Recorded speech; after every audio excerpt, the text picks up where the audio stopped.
Now this is a map of the ash coverage for the continental U.S. We have Mount St. Helens over here in the corner, just to give you an idea. That's just Idaho and the state of Washington that it affected. Now look at the three different overlapping Yellowstone ash clouds. You have the Yellowstone Plateau right up here, right there, that little guy. And then look at the different ash beds, or the overlapping ash flows. It goes all the way up into Canada, and small parts go all the way down into Mexico. Just to give you an idea of how freaking absolutely large these ash clouds were, and as well as the coverage that they covered with the United States. From all the way from Southern California, down to Mexico, up to Canada, and then as far east as the Mississippi River and St. Louis.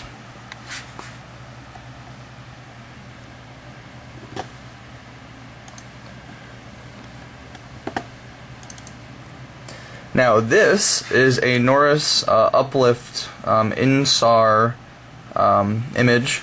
It shows you a false coloring of the uplift that is going on. Here you have Nymph Lake up in this upper corner, and then you have Norris Geyser Basin in the town of Norris in this area.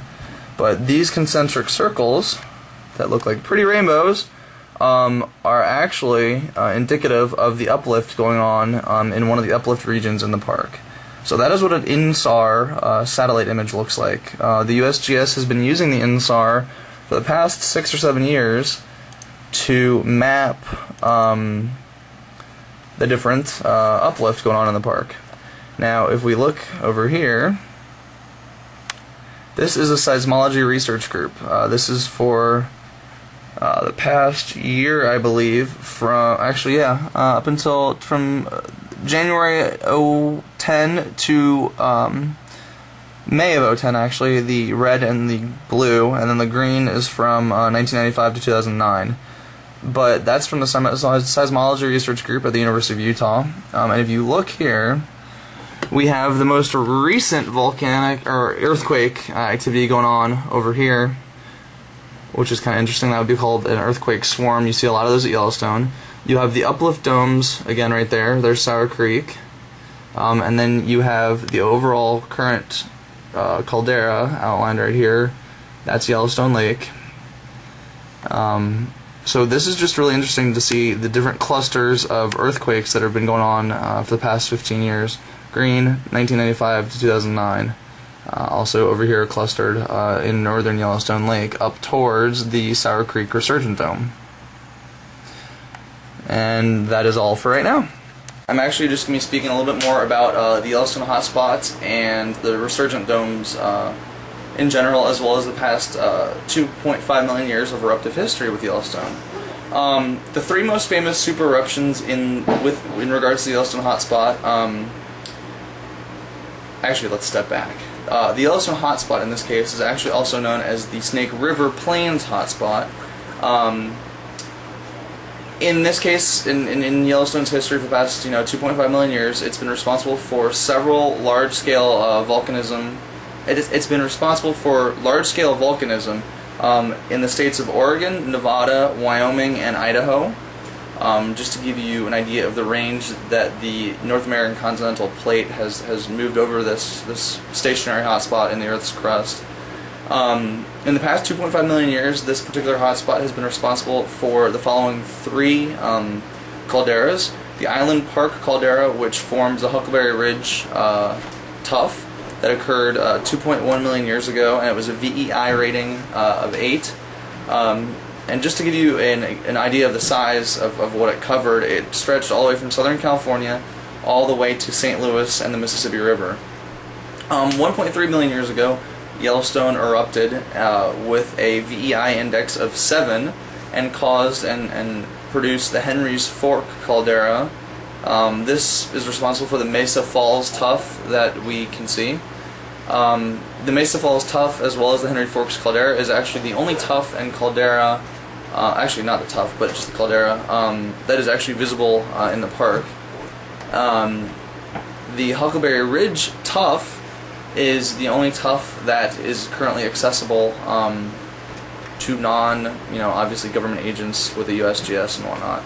The next most recent eruption, 640,000 years ago, was a VEI of 8, and that produced the Yellowstone caldera. This particular hotspot has also been responsible for the Bruno-Jarbidge caldera, but I'm not going to get into that. I'm just going to focus on these 3 eruptions of the past 2.5 million years. Something that's interesting to me about Yellowstone actually is the fact that it can produce and has produced basaltic as well as rhyolitic eruptions together.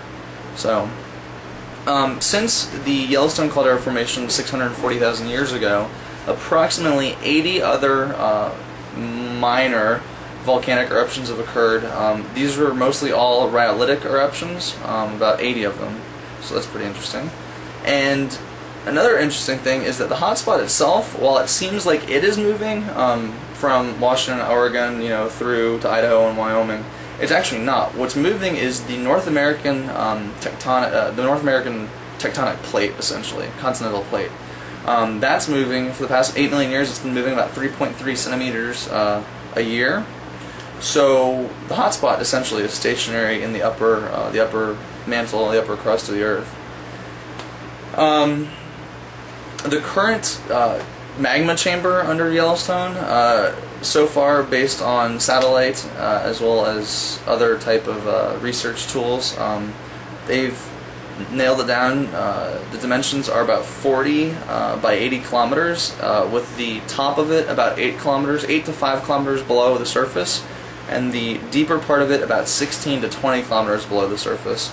So if you think about it, it's actually pretty large, but it's overall similar dimensions to the current overlaying Yellowstone caldera that's in the park itself today.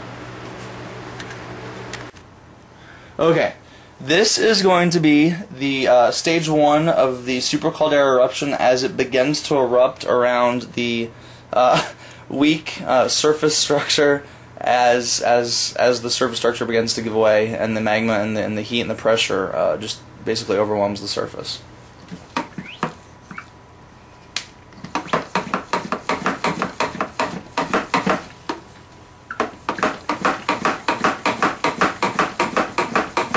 Alright, now you might want to go up, Mom.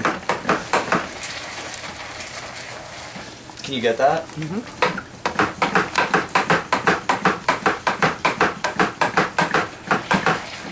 You getting that? Can you get the side one?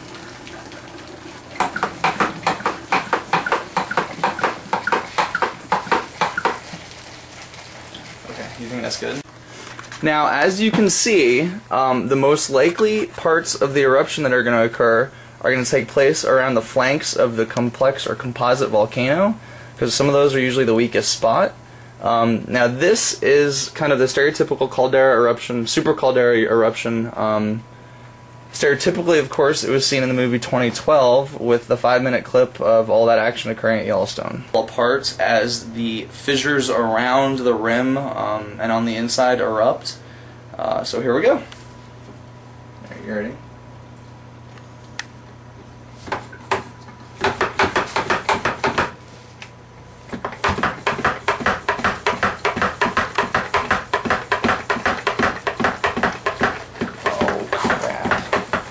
Mom, up here.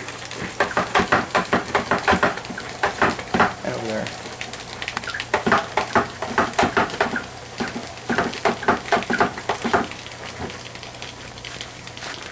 So as you can see, you have the rim fissures beginning to erupt and weaken the volcanic structure for this supervolcano.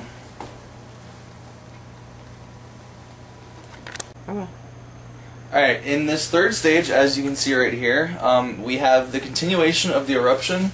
At this point, however, the caldera and the ground, the ground mass overlying the caldera, or the hotspot, the magma chamber, is now beginning to collapse in on itself, which will result in the caldera, the actual formation of the caldera.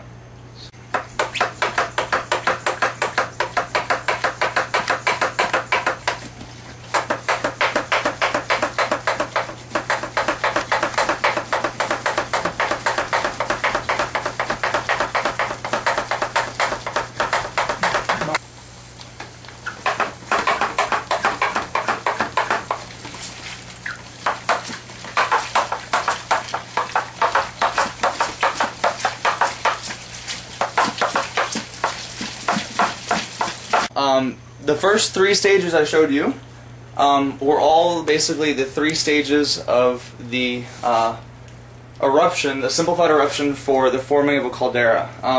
Now this stage right here, as you can see, is the aftermath millions of years later after the caldera has subsided, the eruption is over, and basically the ground above has returned to normal. This is a simplified version of what Yellowstone looks like now. You have the two resurgent domes right here, and then you have the rim of the quote-unquote ancient, or in this case 640,000-year-old or a million-year-old caldera, as you can see over here. You have that rim right there, and then now with Yellowstone, what the USGS believes, and a lot of the other scientists and volcanologists believe, that the main hotspot is feeding the Yellowstone, or the main magma in the upper mantle and the lower crust is feeding the Yellowstone hotspot, which right now has actually shattered, or not shattered, but split into two smaller chambers closer to the surface of the ground, in this case within 5 kilometers, sometimes even less. And these two mini chambers essentially are now what is feeding these resurgent domes. So I'm going to show you kind of what happens with a resurgent dome.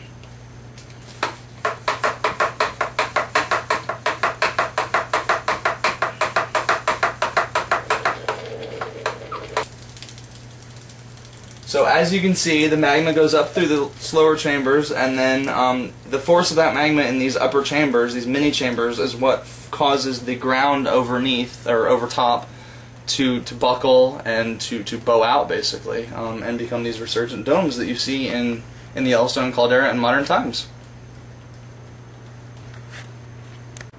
Okay, so basically, to summarize what I've gone through, I've just shown you guys what has happened with Yellowstone in the past 2.5 million years with the 3 big eruptions that have caused, the Yellowstone caldera, the Henry Forks caldera, as well as the Huckleberry Ridge caldera.